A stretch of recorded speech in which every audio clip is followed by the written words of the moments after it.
درود بر شما ارادتمندم. من محمد رضاییم. خوش اومدید به کانال خودتون. اومدیم با یک کلیپ فوق‌العاده عالی و میخوایم که در مورد این صحبت بکنیم که از چه راهکاری استفاده بکنیم که توی زندگیمون شادتر باشیم و یه مقدار مسائل به خودمون نگیریم.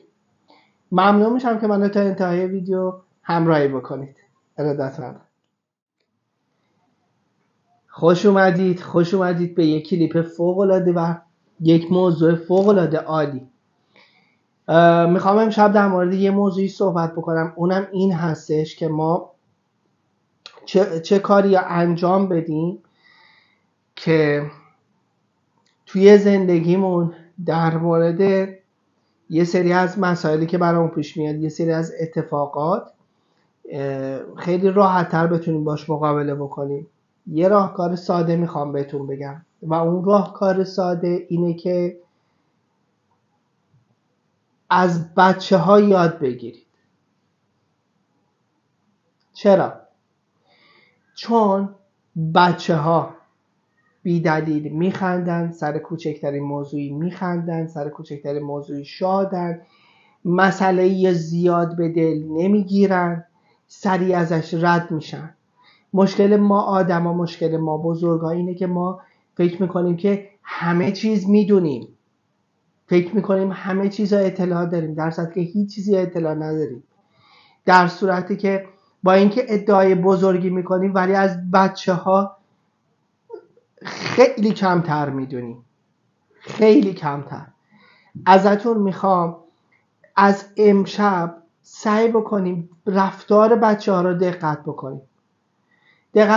بچه ها بی دلیل میخندن، بچه ها سر کوچکترین موضوعی شادی میکنن، بچه ها برای کوچکترین هدیه‌ای ذوق میکنن. ما الان بزرگترین چیزها رو هم داریم ولی بابتش خوشحال نیستیم، بابتش شکرگزار نیستیم. یه سری از این نکته ها رو باید دقت بکنیم روش. اگر دقت بکنیم به خیلی چیزا میرسیم، توی زندگیمون خیلی موفق تر میشیم. ببینید بچه ها، این مثال های زیادی داره برای این موضوع بچه ها. یک نمونه دیگه ای که بخوام صحبت بکنم براتون اینم در مورد اینه، اونم در مورد این موضوع هستش که بچه ها با یک بار شکست خوردن دست بردار نیستن، دوباره تلاش میکنن، دوباره بلند میشن، انقدر تلاش میکنن تا به اون هدفشون برسن. بچه کوچیکی که روی صندلی عقب ماشین نشسته و پدر یک ابهت و یک قدرتی داره که هیچ کس توی اداره روی حرفش حرف نمیزنه، اما اون بچه که صندلی عقب نشسته با تکرار کردن بیش از حد و تکرار کردن و مصر بودن روی اون خواستش رو برآورده میکنه و از پدرش و از مادرش خواسته رو میخواد. مثال میزنم، یه PS5 یا یک بادکنک یا یک عروسک. انقدر تکرار میکنه، انقدر میگه تا پدر و مادر تسلیم میشن. خب چه اتفاقی رخ داد؟ بچه توی اون لحظه 120 خودشو گذاشت.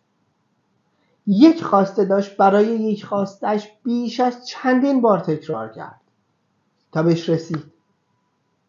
ولی ما چه کار میکنیم؟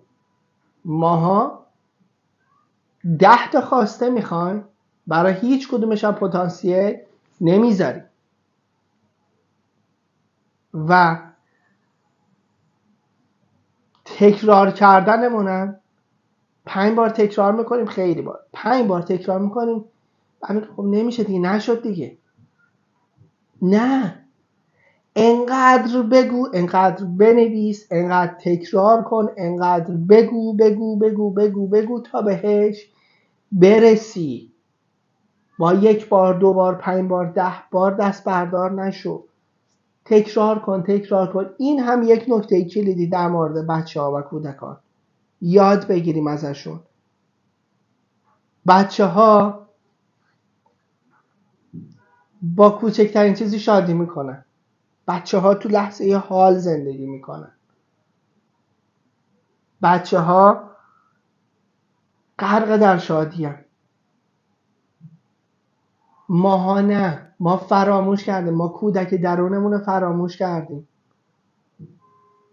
دقیقا با خود شما که داری این ویدیو رو میبینی، یه سری به درون خودت بزن، یه سری به کودک درونت بزن. ببین، بذار شاد باشی. مشکلات هست، باهاش رفیق شو، با کودک درونت رفیق شو. بعضی اوقات کفشات در بیار، جوراباتو در بیار، روی چمن راه برو، پاهاتو توی آب بذار لباست خیس شه، بچگی کن. اون کودک درون نیاز به این فعالیت داره، باهاش رفیق شو، باهاش حرف بزن. توی وهله اول وقتی میخوای با کودک درونت رفیق بشی و صحبت بکنی باهاش، مثال میزنم، میدونی مثل چی میمونه؟ یک فردی شما منتظرش که بعد از مسافرت برگرده و شما بری به استقبالش و ببینیش. کسی که واقعا دوستش داری و چندین سال ندیدیش، چندین وقت ندیدیش، چه شور و هیجانی داری میری سمتش، اشک شوق میریزی، کلافه بیقراری، فقط میخوای برسی به اون موقعیت. وقتی شما با کودک درونت شروع میکنه حرف زدن و باش رفیق میشی و دوباره ارتباط دست سر میگیری، مسلم اشک میریزی، مسلمه توی ذهنت و ضمیر ناخودآگاه یکی بهت میگه نه بره، نه برو و نمیخوام باهات صحبت بکنم. این کودک درون است. بگو قربونت برم عزیزم، میدونم من اشتباه کردم، میدونم تحویلت نگرفتم، میدونم خیلی وقت باهات حرف نزدم. اینقدر تکرار کن تکرار کن تکرار کن تکرار کن تا اشک جاری شه. اشکی که جاری شد اون موقع تو رو پذیرفته. اشکم جاری نشد تو دلت حس آرامش پیدا که انگار یکی باهات رفیق شد. اون وقت خود اون راه بهت نشون میده، خود اون مسیر بهت نشون میده. فراموش نکنید این چند تا نکته را. با کودک درونتون رفیق شین، کودکی بکنید، بخندید، شادی بکنید، برقصید، سر کوچکترین موضوعی شاد شید، با کوچکترین هدیه و خریدی که انجام میدی. الان اون تلفن همراه، لباس، لپتاپ، کامپیوتر، الاخر هر چیزی که تهیه کردی براش شکرگزار باش، شادی کن، ممنون دار باش که اونو داری، خوشحال باش، شادی کن بابت داشتنش. هم کائنات بهت میده، هم بیشتر رفیق میشی با خودت و بیشتر خودت شناختی. بیای ما یه مقدار روی کودکان بیشتر نظاره کنیم، بیشتر روی کودکان دقت کنیم، روی بچه ها دقت بکنیم. واجب دونستم این مطلب رو بیام بهتون بگم و این ویدیو رو رکورد بکنم و برای شما بذارم که شما ببینید و تلنگری باشه توی ذهنمون که ما خودمون رو پیدا کنیم، برگردیم به درون خودمون، برگردیم. دمتون گرم. مرسی که تا انتهای این ویدیو رو تماشا کردید. مرسی که اینا رو انجام میدین و خیلی خوشحالم که تونستم این صحبت رو، وقت بود و تایمش بود و اومدم این صحبت رو براتون انجام دادم. ممنونم که تا انتهای این ویدیو رو تماشا کردید.